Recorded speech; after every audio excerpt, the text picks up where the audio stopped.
Welcome to our channel education of the point of success. आज पुनः एक बार आपका फिर से स्वागत करते हैं अपने इस चैनल पर। हम पॉलिटी विषय पढ़ रहे थे। इससे पहले कुछ मोटिवेशन लाइनें हैं जिस पर ध्यान दीजिएगा। कर्म करे किस्मत बने, जीवन का यह मर्म, अप्राणी तेरे हाथों में, तेरा अपना कर्म। मतलब कर्म करते रहे तभी किस्मत बनेगी। अगर आज 2-4 साल अगर मेहनत कर लिया आपने तो फिर आने वाला जो जीवन होगा तो आप अपनी किस्मत को कोसेंगे नहीं, बन चुकी होगी।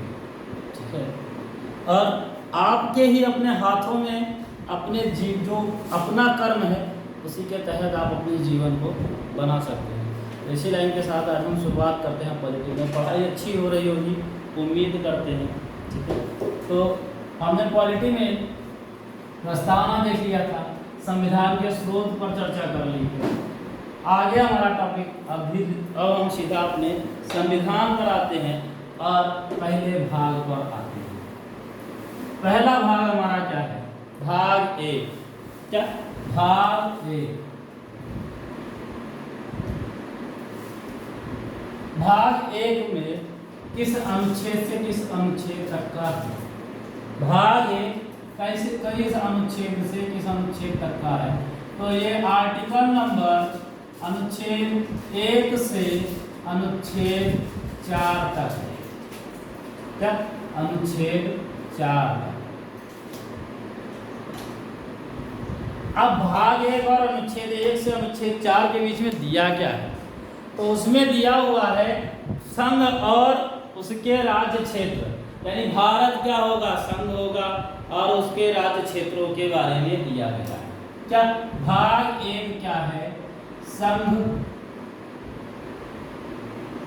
एवं उसके राज्य क्षेत्र। आज हम इस पर चर्चा कर रहे होंगे। संघ क्या है और उसके राज्य क्षेत्र क्या है। अनुच्छेद संख्या 1 से अनुच्छेद संख्या 4 के बीच में क्या क्या चीजें दी हुई हैं। ठीक है, तो संघ एवं उसका राज्य क्षेत्र किस भाग में है? सीधा सीधा क्वेश्चन आ जाता है। भाग 1 किस अनुच्छेद से किस अनुच्छेद तक का है? 1 से 4 तक का है। तो इसी क्रम में आकर के पहले देखते हैं हमारा पहला आर्टिकल क्या कहता है। Article number 1। यहाँ से हमारा संविधान प्रारंभ होता है। हम इम्पोर्टेंट आर्टिकल्स को देखेंगे क्या क्या चीजें हैं। इसमें क्या है? अनुच्छेद 1 क्या कहता है? भारत क्या होगा? भारत राज्यों का संघ होगा। क्या? भारत राज्यों का संघ होगा। क्या होगा? राज्यों का संघ होगा। The union of their territory या देयर स्टेट। भारत क्या होगा? भारत एक ऐसा देश है जो क्या है? राज्यों का संघ है। ठीक है, देखिए ये क्या है? ये साथ लेकर चलने वाला क्या है? एक संघ है। देखिए संघ का, यूनियन का, यहाँ फेडरल का दो मतलब है, दो पार्ट में बांटा गया है इनको। एक क्या है? साथ लेकर चलने वाला, और एक क्या है? साथ आकर चलने वाला। भारत क्या है? साथ लेकर चलने वाले में से है। ठीक है, इसीलिए ये क्या है? भारत राज्यों का संघ है। यहाँ पे किसी भी राज्य को अलग होने की इजाजत नहीं है। हमारा उत्तर प्रदेश कल को कहे कि हम अलग देश बनाएंगे तो वो अलग देश बनाएगा नहीं, उसको कोई ऐसी आज़ादी ही नहीं है। ठीक है, हम मरबो करेंगे उसको, कहे हट भागता है, अलग देश बनाएगा। ये देखो क्यों? क्योंकि हमारे अनुसूची जो है क्या है? भारत कैसा है? भारत एक यूनियन है। ठीक है, राज्यों का यूनियन है और इससे किसी भी देश, लिख लीजिए चाहे, किसी भी राज्य को अलग होने की आज़ादी नहीं है।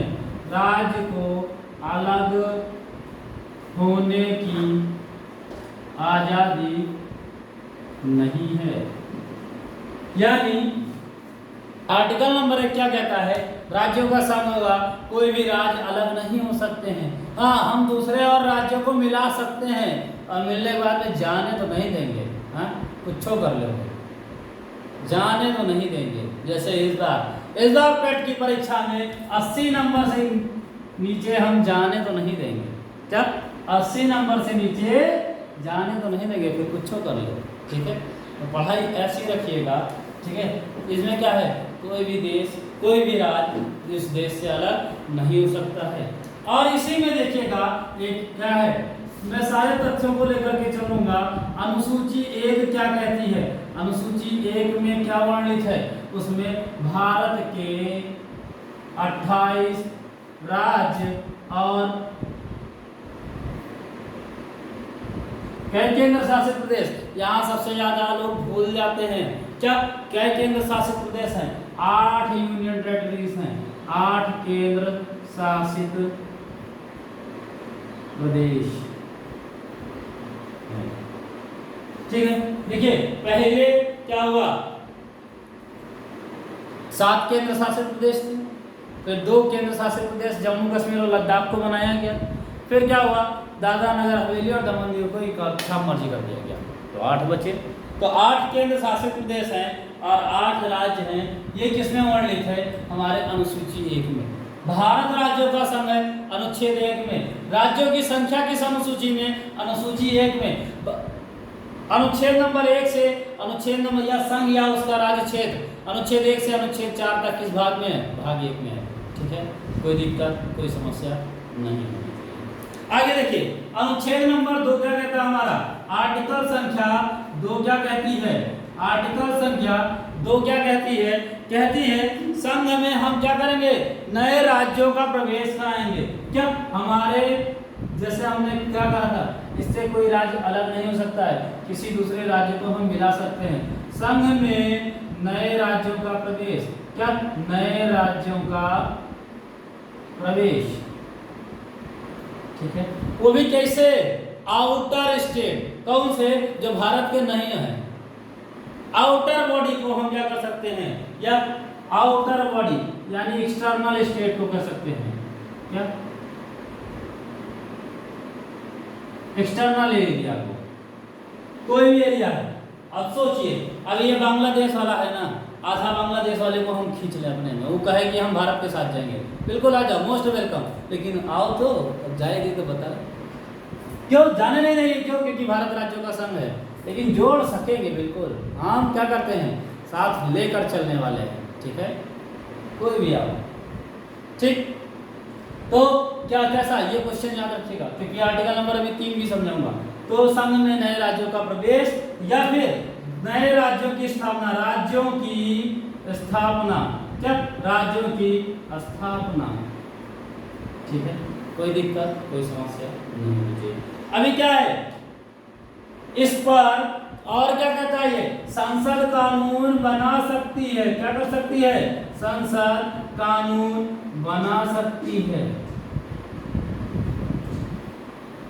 जब हम किसी एक्सटर्नल बॉडी को, एक्सटर्नल एरिया को अपने संघ में जोड़ेंगे और जब वो हमारे देश का अभिन्न हिस्सा बन जाएगा, अभिन्न मतलब भिन्न नहीं किया जा सकता, तो वो उस पर संसद क्या करेगी, कानून भी बना सकती है, ठीक है। और क्या, जैसे एग्जाम्पल में ले लीजिए, एग्जाम्पल में ले लीजिए सिक्किम, क्या सिक्किम, सिक्किम को क्या किया था हमने, ये पहले हमारे देश का हिस्सा नहीं हुआ करता था। फिर हमने क्या किया, पहले क्या किया हमने, 35वां संविधान संशोधन किया। क्या, मैं संशोधन भी बताता चलूंगा ताकि बाद में कोई संशोधन के अलग वीडियो ना आए, इसलिए ध्यान दीजिएगा।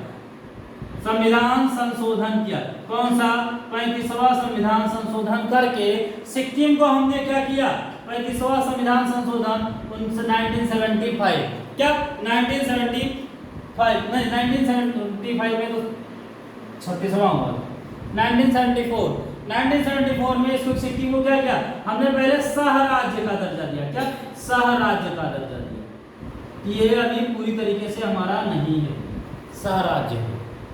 फिर हमने क्या किया, एक 36वां संविधान संशोधन किया, क्या 36वां संविधान संशोधन किया, 36वां संविधान संशोधन अधिनियम लेकर के आए। क्या किया? अधिनियम लेकर के आए 1975 में। और सिक्किम को हमने क्या कर दिया?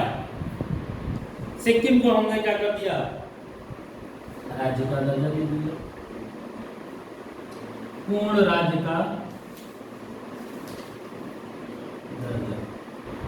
देखिएगा, जो ये सह राज्य का जब दर्जा दिया तो किस आर्टिकल के तहत, हालांकि ये पूछा नहीं जाता फिर भी बता देते हैं, 2A के तहत। जो ये अमेंडमेंट किया हमने 2A के तहत, और जब इसको संविधान संशोधन 1975 किया तो हमने 2A को क्या कर दिया? समाप्त करके और भारत का एक अभिन्न हिस्सा यानी पूर्ण राज्य का दर्जा हमने सिक्किम को दे दिया। ठीक है, यहाँ तक कोई दिक्कत, कोई समस्या नहीं होनी चाहिए। आगे देखते हैं, एक बार इसका स्क्रीनशॉट ले लीजिए, फिर हम देखते हैं अनुच्छेद संख्या 3। क्या? अनुच्छेद संख्या 3। चलिए आगे देखते। आगे क्या है? आर्टिकल नंबर 3 क्या कहता है? ये भी कहता है क्या?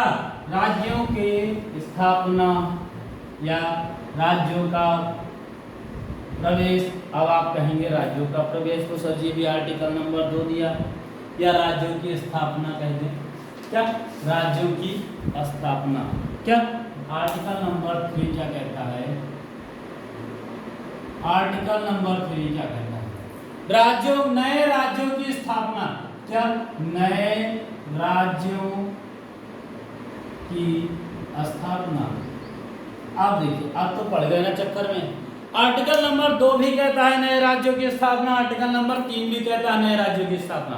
तो आर्टिकल नंबर 2 कैसे राज्यों को कहता है? एक्सटर्नल पार्ट को कहता है, यानी जो अभी तक भारत के हिस्सा नहीं हुआ। और ये क्या कहता है? ये कहता है जो हमारा इंटरनल पार्ट है। जैसे क्या? जैसे हमने क्या किया था? उत्तर प्रदेश को क्या किया था? यूपी को बांट दिया था। किसमें? उत्तराखंड में और उत्तर प्रदेश में। तो यूके क्या है? नया राज्य है। नए राज्य की स्थापना की, तो इसमें लिख सकते हैं आंतरिक क्षेत्र। क्या? आंतरिक क्षेत्र। कोई दिक्कत, कोई समस्या? आर्टिकल नंबर 2 क्या कहता है? बाहरी क्षेत्र के बारे में चर्चा करता है, और आर्टिकल नंबर 3 क्या करता है? आंतरिक क्षेत्र के बारे में चर्चा करता है। और क्या कर सकते हैं हम? राज्यों के नाम में परिवर्तन कर सकते हैं। राज्यों के नाम में परिवर्तन किया जा सकता है। जैसे जैसे उत्तर प्रदेश है, एक आप क्या कहते हैं? योगी बाबा है। इसको कह दे कि ये कौन सा प्रदेश है? योगी बाबा प्रदेश है। किस आर्टिकल के तहत करेंगे? आर्टिकल 3 के तहत करेंगे। ठीक है, कोई दिक्कत, कोई समस्या? और क्या कर सकते हैं हम? राज्यों की सीमा में परिवर्तन। क्या? राज्यों की सीमा में परिवर्तन कर सकते हैं, यानी घटा भी सकते हैं और बढ़ा भी सकते हैं। क्या कर सकते हैं? घटा भी सकते हैं, बढ़ा भी सकते हैं। ठीक है, जैसे यूपी से उत्तराखंड को 14 पहाड़ी जिलों को हटा करके क्या कर दिया गया? बना दिया गया। अभी क्या करें? अगर उत्तराखंड कहे, क्या कहे? वो सरकार अगर चाहे तो एक संशोधन करके, नॉर्मल साधारण संशोधन करके क्या कर सकती है? इसकी सीमा में और क्या कर सकती है? उत्तराखंड में और 2-4 जिला डाल दे। ठीक है, कोई दिक्कत, कोई दिक्कत, कोई दिक्कत नहीं मुझे। अब आता है हमारा आर्टिकल नंबर 4। क्या? आर्टिकल नंबर 4 अनुच्छेद संख्या 4 क्या कहता है? देखिएगा, अनुच्छेद संख्या 4 ध्यान से समझिएगा। ये क्या कहता है? जो आर्टिकल नंबर 2 है और जो आर्टिकल नंबर 3 है, उसके द्वारा जो भी बनाई गई विधियां हैं, जो इसके द्वारा किया गया जो विधि है, क्या कहता है ये? अनुच्छेद, अच्छा इसको पहले समझिए। आर्टिकल नंबर 2 और 3 के तहत जो भी विधियां बनाए गए हैं, चाहे किसी भी राज्य को जोड़ा गया है, अपने ही राज्य की स्थापना पुनः की गई है, दूसरे राज्य बनाए गए हैं, तो इसके द्वारा जो भी संशोधन किया गया है, जो भी विधियां जोड़ी गई हैं, इसको आर्टिकल नंबर 368 के तहत नहीं माना जाएगा, यानी संविधान संशोधन नहीं माना जाएगा। क्या? आर्टिकल नंबर 368 क्या कहता है? अनुच्छेद 368 क्या बताता है? संविधान संशोधन बताता है। तो ये संविधान संशोधन नहीं माना जाएगा। ये क्या माना जाएगा? ये साधारण विधि कानून माना जाएगा। क्या? साधारण विधि कानून माना जाएगा और ये ऐसे साधारण संशोधन है। क्या? तो आर्टिकल नंबर 4 क्या कहता है? ध्यान से देखिएगा, 02 और आर्टिकल 03, आर्टिकल 02 और आर्टिकल 03 के द्वारा बनाई गई विधियां, क्या? के द्वारा बनाई गई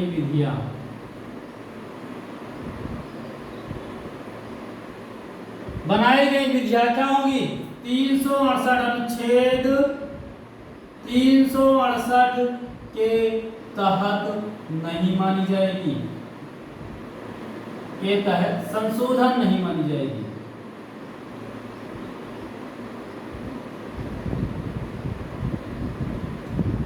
कोई दिक्कत, कोई समस्या नहीं होनी चाहिए। शानदार, ठीक है। यानी क्या कहता है? आर्टिकल 02 और आर्टिकल 3 यानी अनुच्छेद संख्या 2 और अनुच्छेद संख्या 3 के द्वारा जो भी विधियां बनाई गई हैं उसको अनुच्छेद के 368 के तहत क्या नहीं माना जाएगा? अनुच्छेद 368 के तहत क्या नहीं माना जाएगा? संशोधन नहीं माना जाएगा। क्यों? ये क्या होगा? ये आर्टिकल नंबर 2 जो है और आर्टिकल नंबर 3 जो है ये क्या होंगी? ये साधारण विधि हो जाएगी। क्या हो जाएगी? साधारण विधि हो जाएगी। ठीक है, कोई दिक्कत, कोई समस्या नहीं होनी चाहिए। आगे देखते हैं। और ये क्या कहता है? नोट डाल करके लिख लीजिएगा। एक क्या? नोट डाल करके लिख लीजिएगा। एक पॉइंट है, क्या नोट डाल करके लिखना है? सर जी क्या लिखना है? आर्टिकल नंबर 368 जो है ये संविधान संशोधन की प्रक्रिया बताता है, विशेष बहुमत के साथ होगा, यानी 2/3 के साथ होगा। और क्या कहता है? और क्या कहता है? 100वां संविधान संशोधन, क्या? 100वां संविधान संशोधन कब हुआ था? 2015। इस 100वें संविधान संशोधन 2015 के तहत हमने क्या किया था? इसके तहत के द्वारा भारत ने 111 क्षेत्र किसको दे दिया? बांग्लादेश को दे दिया। बांग्लादेश को दे दिया। बदले में क्या मिला? बदले में भारत को 51 क्षेत्र बांग्लादेश से प्राप्त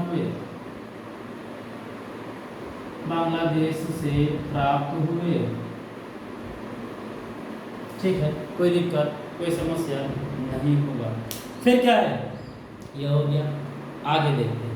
आगे क्या देखते हैं? अब राज्यों की बात कर रहे हैं तो राज्यों में हम देख लेते हैं राज्य का पुनर्गठन आयोग। यह आर्टिकल नंबर 4 यहाँ तक का कोई दिक्कत, कोई समस्या नहीं होगा।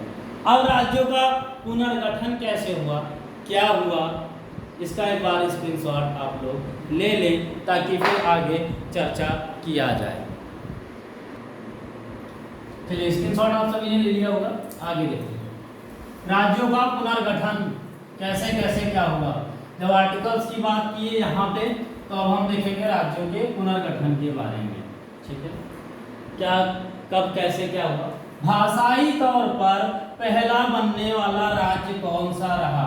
सबसे पहला सीधा यही क्वेश्चन आता है। ठीक है, तो भाषा के आधार पर देखिए भारत बहुत विविधताओं वाला देश रहा है। ठीक है, तो हम यहाँ देखते हैं भाषाई आधार पर राज्यों का पुनर्गठन। क्या? भाषाई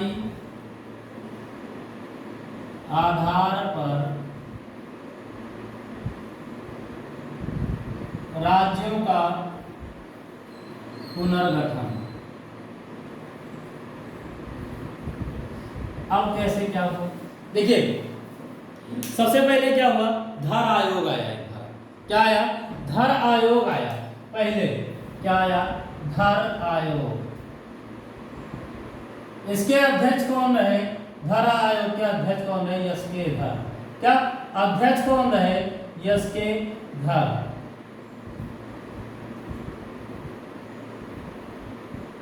और ये आयोग आया कब? ये आयोग आया तब आयोग कब आया? ये आपका आया नवंबर 1947 में। क्या? नवंबर 1947, 27 नवंबर 1947 में। ठीक है, ये इसके घर आयोग आया। फिर इसने अपनी रिपोर्ट पेश की। कब रिपोर्ट पेश की? धारा आयोग ने रिपोर्ट पेश की, सॉरी यहां से रिपोर्ट पेश की। कब? इसने अपनी रिपोर्ट पेश की 10 दिसंबर 1948 को, 10 दिसंबर 1948 को। और रिपोर्ट में क्या कहा कि भाषाई आधार पर कोई राज्य नहीं होगा। क्या? भाषाई आधार पर कोई राज्य नहीं होगा।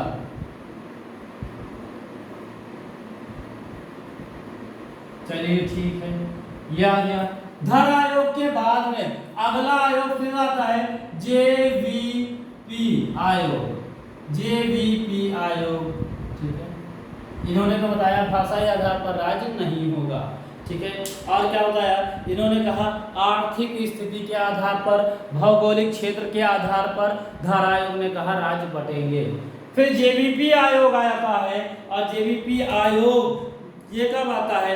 ये बस जैसे ये जाता है वैसे ये भी आ जाता है दिसंबर 1948 में गठन। इसके कौन कौन लोग रहे? नाम से ही ये है क्या? जवाहरलाल नेहरू, जवाहरलाल नेहरू, वल्लभ भाई पटेल और पट्टाभी सीतारमैया।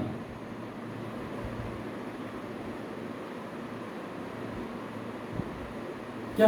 पट्टाभी सीतारमैया जेवीपी आयोग के लोग हैं। इन्होंने भी क्या किया? सिफारिश क्या दी? ये रिपोर्ट जब पेश करते हैं, ये रिपोर्ट में क्या कहते हैं? धर आयोग का क्या करते हैं? समर्थन करते हैं। क्या? धर आयोग का समर्थन करते हैं।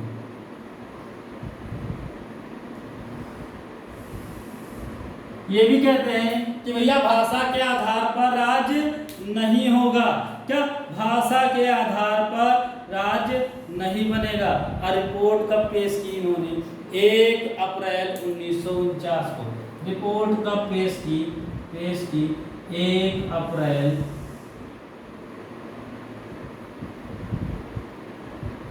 1949 को। जब यहां से भी वो हो गया, तब देखिए अब लोगों का अंदर भाषा के तौर पर क्या बन रहा था कि भैया हमारा राज्य बनाओ। क्यों? क्योंकि जैसे आंध्र प्रदेश वाला लोग इल्ले बड़े करता है, तेलुगु बोलता है, वो क्या किया? वो 10 कदम आगे बढ़ा, मराठी भाषाई लोग मिल जाते थे, क्योंकि ये एक ही प्रेसिडेंसी में रखा गया था, एक ही प्रिंसली स्टेट था। गोवा में चला गया, थोड़ा सा आगे बढ़ा, मतलब थोड़ा सा आगे बढ़ा, गोवा वाले मिल गए, वो अपनी भाषा बोल रहे हैं। और आगे बढ़ा, थोड़ा सा आगे बढ़ा, फिर कौन मिल गया? महाराष्ट्र वाले मिल गए, मराठी बोल रहे हैं। उसको समझ में वो कहता था हम 4 कदम जाते हैं अपने स्टेट में, दूसरे भाषा वाले मिल जाते हैं। तो एक व्यक्ति उभर करके आए, कौन? पोट्टी श्री रामुलु, ठीक है। सबसे पहले क्या हुई? तेलुगु भाषा के आधार पर राज्य की मांग सर्वप्रथम हुई। कौन आया तेलुगु भाषा के लिए? पोट्टी श्री रामुलु। कौन? पोट्टी श्री रामुलु। क्या? पोट्टी श्री रामुलु एक व्यक्ति आए, और इन्होंने क्या किया? 56 दिन का अनशन किया। क्या? 56 दिन का अनशन किया, लेकिन सरकार के कानून में जू तक नहीं रही। लेकिन 56 दिन के अनशन के बाद क्या हो गया? इनकी मृत्यु हो गई। कब? 15 दिसंबर 1952 को। क्या? 15 दिसंबर 1952 को इनकी मृत्यु हो जाती है। अब जब मृत्यु हो जाती है तो जनता क्या होती है? भड़क जाती है, और मांग और तीव्र गति से होने लगता है। फिर आनन फानन में भाषाई के आधार पर, इसी के आधार पर क्या? इसी के आधार पर क्या हुआ? भारत का पहला भाषाई तौर पे राज्य बना। इसी इनकी मृत्यु हो जाती है। मृत्यु के कारण क्या? मृत्यु के कारण, मृत्यु होने के ना मृत्यु होने के कारण छोड़ दीजिए, क्या हुआ, अनशन और तीव्र गति से बढ़ जाता है।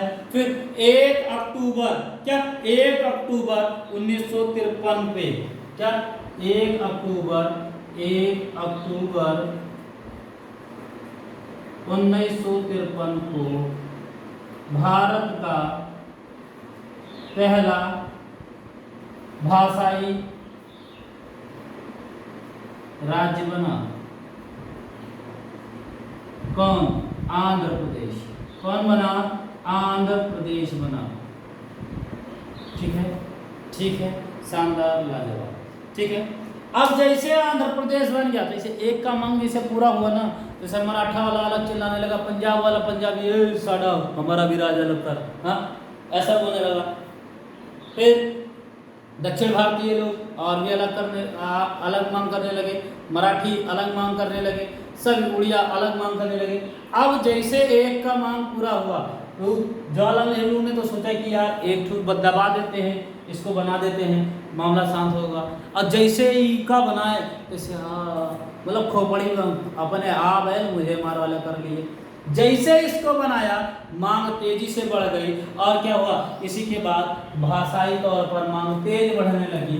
और जब तेज बढ़ने लगी, पूरे देश में क्या होने लगा, बिल्कुल इधर मतलब दंगे बवाल होने लगे, और भाषाई तौर पर राज्यों की मांग तीव्र हो गई। और इसी को देखते हुए तो फिर क्या करते हैं, जवाहरलाल नेहरू साहब एक दिन आते हैं रेडियो पर, मन की बात करते हैं, कहते हैं समस्त देशवासियों को मेरा नमस्कार, मैं भारत का प्रधानमंत्री जवाहरलाल नेहरू ये आपसे अनुरोध करता हूँ कि आप क्या कीजिए, कोई भी ऐसा गतिविधि ना कीजिए जिससे राष्ट्र को क्षति हो, और मैं एक आयोग बनाता हूँ, राज्य पुनर्गठन आयोग या फजल अली आयोग। क्या? फजल अली आयोग। क्या बनाता हूँ? फजल अली आयोग। तो 1953 में क्या हुआ, 1953 में फजल अली आयोग का गठन किया गया। फजल अली आयोग का गठन किया गया।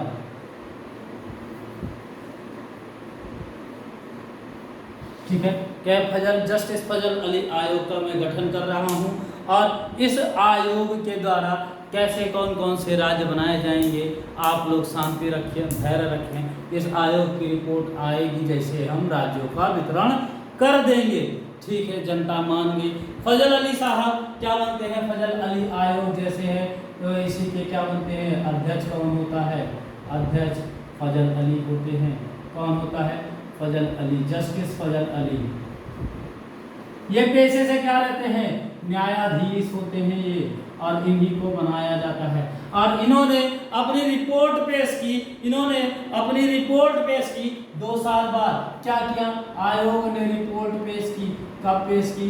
रिपोर्ट पेश की 1955 में ये रिपोर्ट पेश करते हैं, और कहते हैं भारत के जैसे रिपोर्ट पेश की, और इन्होंने रिपोर्ट में क्या होता है, भारत में राज्यों का बंटवारा किस किस तरीके से होगा उसको किया गया, और उस पर मोहर लगाई गई, और क्या बन गया हमारा 1956 में क्या बना, राज्यों का पुनर्गठन अधिनियम बन गया।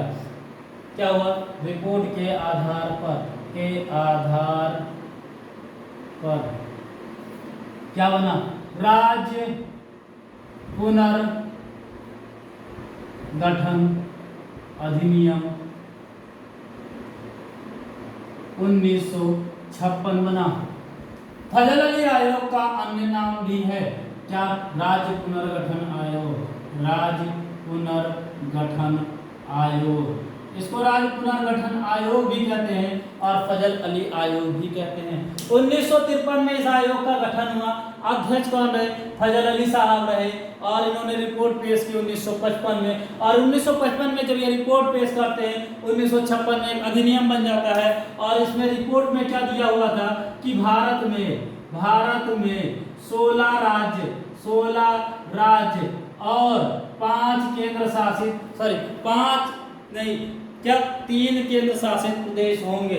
16 राज्य और क्या, 3 केंद्र शासित प्रदेश होंगे। फजल अली आयोग ने क्या दिया, ये दिया। अब देखो इसको तो नहीं माना गया, मतलब माना गया। फिर क्या हुआ, और इसी के आधार पर 14 राज्य और क्या किया गया भारत में, लेकिन क्या किया गया भारत में 14 राज्य और 6 केंद्र शासित प्रदेश बनाए गए। क्या भारत में 14 राज्य और 6 केंद्र शासित प्रदेश बना दिए गए। ठीक है, अभी ये रहा राज्यों का पुनर्गठन आयोग। इसके बाद में क्या हुआ, आर्टिकल नंबर हमने 1 से 4 पढ़ लिया, क्या है भारत संघ होगा, भारत राज्यों का संघ होगा। दूसरे में क्या है, हम नए राज्यों का प्रवेश करेंगे, राज्यों की स्थापना करेंगे। तीसरा क्या है, हम अपने ही राज्यों की सीमा को बढ़ा सकते हैं, घटा सकते हैं, और क्या कर सकते हैं, नाम परिवर्तन कर सकते हैं, राज्यों की स्थापना कर सकते हैं। ठीक है, आर्टिकल नंबर 4 क्या कहता है, आर्टिकल नंबर 4 कहता है कि 2 और 3 के द्वारा जो किया गया वो बंद है, वो क्या होगा विधायी को बंद माना जाएगा, उसको 368 के तहत संविधान संशोधन नहीं माना जाएगा। ठीक है, यहाँ तक कोई दिक्कत हमने किया। फिर क्या पढ़ा, हमने पढ़ा राज्य का पुनर्गठन आयोग पढ़ा, और राज्य के पुनर्गठन आयोग के बाद में हमने देखा यश के धर समिति को देखा, जिसने कहा भाषाई तौर पर क्या होगा, कोई एक राज्य नहीं होगा। फिर उसके बाद में हमने देखा जेबीपी समिति आती है, वो भी कहती है, उसी को समर्थन देती है कि भाषा के तौर पर कोई राज्य नहीं होगा। फिर उसके पश्चात क्या होता है, हमारे यहाँ एक भाषाई तौर पर राज्य को उनकी मांग और तेज बढ़ जाती है, और एक पोटी श्री रामलू आ जाते हैं, और वो 56 दिनों का आमरण अनशन कर देते हैं। 56 दिनों के आमरण अनशन के बाद में उनकी मृत्यु हो जाती है, और उनकी मृत्यु के पश्चात में यही जो अनशन होता है, जो ये आंदोलन होता है, ये उग्र हो जाता है, और आनन फानन में सरकार को क्या करना पड़ता है, भारतीय सरकार ने क्या किया, भाषाई तौर पर आंध्र प्रदेश को पहला राज्य का दर्जा घोषित कर देती है। और जैसे एक ठू दिया, वैसे पूरे देश में क्या हो गया, अब तो हमारा भी पूरा होगा, अब तो हमारा भी पूरा होगा। और जैसे दंगे और बढ़ जाते हैं, पूरे देश में फैल जाता है ये। फिर क्या होता है, पंडित जवाहरलाल नेहरू द्वारा एक आयोग और गठन किया जाता है, फजल अली आयोग या राज्य पुनर्गठन आयोग। और राज्य पुनर्गठन आयोग के द्वारा जस्टिस फजल अली के द्वारा रिपोर्ट पेश की जाती है, और रिपोर्ट में सिफारिश दी जाती है कि 16 राज्य और 3 केंद्र शासित प्रदेश भारत में बनाए जाएंगे। और फिर उसी के पश्चात क्या होता है, भारत सरकार क्या करती है, भारत में राज्यों को क्या करती है, 14 राज्य और 6 केंद्र शासित प्रदेश में वितरित कर देती है। यहाँ तक का कोई दिक्कत नहीं होना चाहिए। अगले वीडियो में हम मिलेंगे, नागरिकता पर चर्चा करेंगे। तब तक के लिए धन्यवाद। हमारा चैनल ना सब्सक्राइब किया हो तो प्लीज़ सब्सक्राइब कर लीजिए, ज़्यादा से ज़्यादा शेयर कीजिए, लाइक कीजिए और कमेंट कीजिए। वीडियो में कुछ भी चीज़ें ना समझ में आ रही हो तो कमेंट सेक्शन में ज़रूर कमेंट कीजिए। कोशिश ये की जाएगी कि ज़्यादा से ज़्यादा आपको हर एक टर्म्स बताया जाए। तब तक के लिए धन्यवाद, थैंक यू।